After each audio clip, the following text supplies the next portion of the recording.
नमस्कार सभी साथियों को। रेलवे भर्ती बोर्ड की तरफ से बहुत ही इंपॉर्टेंट एक नोटिस जारी हुआ है, जिसमें बोला गया है कि अगर चाहे आपने एएलपी का फॉर्म भरा हो, टेक्नीशियन का भरा हो, आरपीएफ भरा हो या एनटीपीसी ग्रुप डी या जिस भी पोस्ट के लिए आप फॉर्म भर रहे हो या भर चुके हो, सभी को क्या है, आधार का सत्यापन करना होगा। अगर आपने आधार का सत्यापन कर रखा है तो आपके लिए कोई दिक्कत वाली बात नहीं है, नहीं है तो आपको आधार का सत्यापन करना होगा। नहीं तो आप एग्जाम नहीं दे पाओगे, एग्जाम हॉल पे एंट्री नहीं हो पाएगी। अगर आपने आधार सत्यापन किया हुआ है या वेरीफाई किया हुआ है तो कैसे पता करेंगे, ये सारी चीजें हम डिटेल में बात करेंगे। और जिन्होंने नहीं किया है उनको कैसे करना होगा, सबसे पहले देखेंगे इसका ऑफिशियल नोटिस क्या कह रहा है। ऑफिशियल नोटिस ये है, आपके सामने दे रखा है कि भारत सरकार रेल मंत्रालय बोर्ड भर्ती बोर्ड महत्वपूर्ण सूचना है। आधार सत्यापन के संबंध में 2024 में जारी होने वाली केंद्रीकृत रोजगार योजना सूचना सीईएन के आवेदक उम्मीदवार ध्यान दें। पॉइंट नंबर 1 में बोला गया है कि आवेदकों उम्मीदवारों को सलाह दी जाती है कि वे रेलवे भर्ती बोर्ड आरआरबी द्वारा जारी विभिन्न केंद्रीकृत रोजगार योजनाएं सीईएन के लिए आवेदन करते समय अपनी पहचान आधार सत्यापन के माध्यम से प्रमाणित करें। आधार सत्यापन मोड के माध्यम से आरआरबी आवेदन प्रस्तुत करने से आवेदकों के लिए परीक्षा केंद्रों में प्रवेश आसान हो जाएगा और परीक्षा के बाद की प्रक्रिया भी सरल हो जाएगी। यानी आपका जो वेरिफिकेशन होगा, वहां पे बायोमेट्रिक होगा, वहां पे बहुत आसानी रहने वाली है। तो आपको आधार का जो सत्यापन करना बहुत जरूरी रहने वाला है।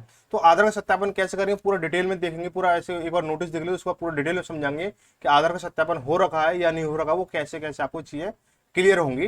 तो पॉइंट नंबर 2 में बोला गया कि जिन आवेदकों उम्मीदवारों ने 2024 के दौरान आरआरबी द्वारा जारी सीईएन के लिए अपने आवेदन पहले से ही आधार के अलावा अन्य दस्तावेजों या जिन्होंने अपने जैसे आधार कार्ड के अलावा जैसे ड्राइविंग लाइसेंस है, पासपोर्ट है, पेन है, वोटर आईडी है आदि का उपयोग करके जमा कर दिए हैं, वे www.rrbapply.gov.in पर अपने उपयोगकर्ता क्रेडेंशियल के साथ लॉगिन इन करके आधार सत्यापन पूरा कर सकते हैं।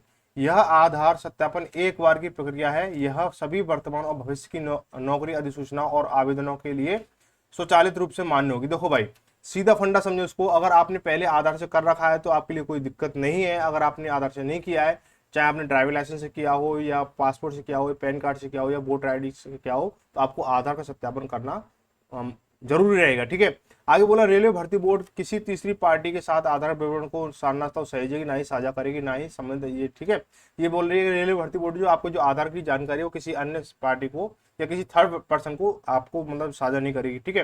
बोला गया, उम्मीदवारों को सलाह दी जाती है कि भर्ती प्रक्रिया पर नवीनतम अपडेट के लिए केवल रेलवे भर्ती बोर्ड की वेबसाइट पर ही देखें। कृपया अपराधिकृत स्रोतों द्वारा गुमराह ना हो। ठीक है। आगे दे रखा, ये जो नोटिस है आपका 29/8/2024 यानी आज का ही आया हुआ है। महत्वपूर्ण जो दलाला वगैरह ये तो सारी चीज आपको दे ही रखा है। ठीक है। अब देखो, दो भाई जिन्होंने अपना आधार वेरीफाई कर रखा है या नहीं कर रखा, सबसे पहले क्या करना होगा आपको, जैसे एक लिंक दे दूंगा मैं आपको, वीडियो डिस्क्रिप्शन में आपको लिंक मिल जाएगा, वहां पे आप जाके आप लिंक क्लिक करोगे तो वहां पे आपको क्या है, एक इस तरह से एक पॉपअप निकलेगा, एक वेबसाइट खुलेगी। वहां पे आपको क्या अपना मोबाइल नंबर डालना होगा या ईमेल एड्रेस डालना होगा। जब आपने फॉर्म फिलअप किया तो वहां पे एक पासवर्ड बनाया होगा, तो वो आपको यहाँ पासवर्ड फिल करना होगा। ये कैप्चा कोड है, यहाँ पे आप कैप्चा कोड फिल कर दोगे, आप लॉग इन कर दोगे। ठीक है। तो लॉग इन करोगे तो जैसे ही आपने चाहे जिन्होंने अपना आधार जो है वेरीफाई कर रखा है या नहीं कर रखा, सभी एक बार चेक कर ले। आपको ध्यान है तो ठीक है, नहीं तो आप एक बार कर लो, कोई जान नहीं रहा। ठीक है। तो यहाँ पे आज के बाद में क्या आ जाएगा, जिनका वेरीफाई नहीं है उनका आ जाएगा वेरीफाई यूजिंग आधार, इस तरह से खुलेगा। और जिनका आधार वेरीफाई है तो उनका इस तरह से पेज खुलेगा। ठीक है। जिनका वेरीफाई है वो इस तरह से खुलेगा, जैसे account linked with DigiLocker से, तो इस तरह से खुलेगा। जिनका आधार वेरीफाई नहीं है उनका इस तरह से खुलेगा। ठीक है। वेरीफाई यूजिंग आधार। ठीक है। तो जिनका हो रखा है तो उनको कोई दिक्कत नहीं, जिनका नहीं है तो वो उसको समझ लो। यहाँ पे आप जैसे आप नहीं है तो आपको इस जगह पे क्लिक करोगे, इस जगह क्लिक करने के बाद में तो क्या होगा, आपको इस तरह से खुल जाएगा। ठीक है। इस तरह से खुल जाएगा तो यहाँ पे क्या होगा, आपको एक पेज खुल जाएगा। यहाँ पे क्या होगा, प्लीज एंटर आधार कार्ड। तो आप यहाँ पे क्या एक अपना आधार कार्ड डालोगे, फिर उसमें आपको क्या है डिटेल अपना जो हाई स्कूल जो 10th क्लास का जो है उसके सर्टिफिकेट के हिसाब से अपना डालोगे, अपना नेम डालोगे और डेट ऑफ बर्थ डालोगे और यहाँ पे अपना जेंडर सेलेक्ट कर लोगे। उसके बाद में आपको क्या करना होगा, ठीक है, ये हो जाएगा। ये प्राइवेसी की वजह से हिडन कर रखा है, किसी बच्चे का भरा हुआ है। तो यहाँ पे आपके बाद में ये आपको ना या तो आपको फिल करना ही होगा। ठीक है।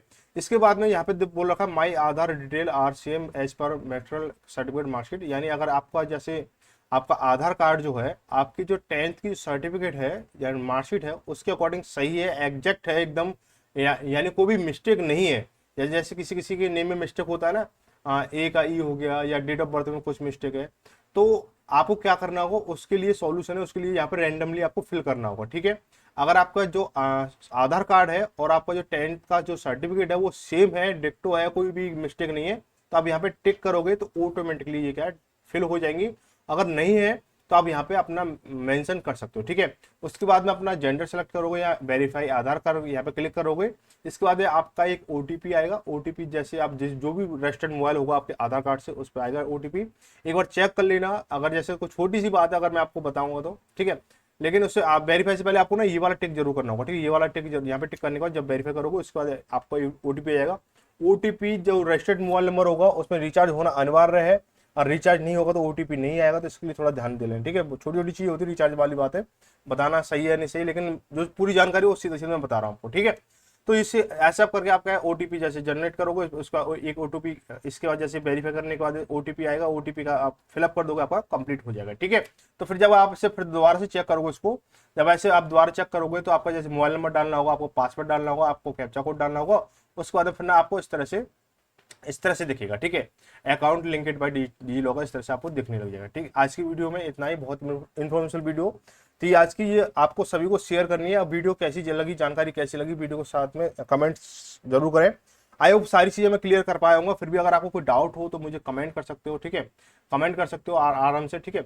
और वीडियो अच्छी लगे तो लाइक शेयर जरूर करें, चैनल को सब्सक्राइब कर लें, क्योंकि भर्ती सरकारी नौकरी से जुड़ी हुई छोटी से छोटी बड़ी से बड़ी जानकारी आपको हमारे चैनल पर मिलेगी। तो मिलेंगे किसी अगली खास जानकारी के साथ में, तब तक धन्यवाद। जय भारत, जय हिंद।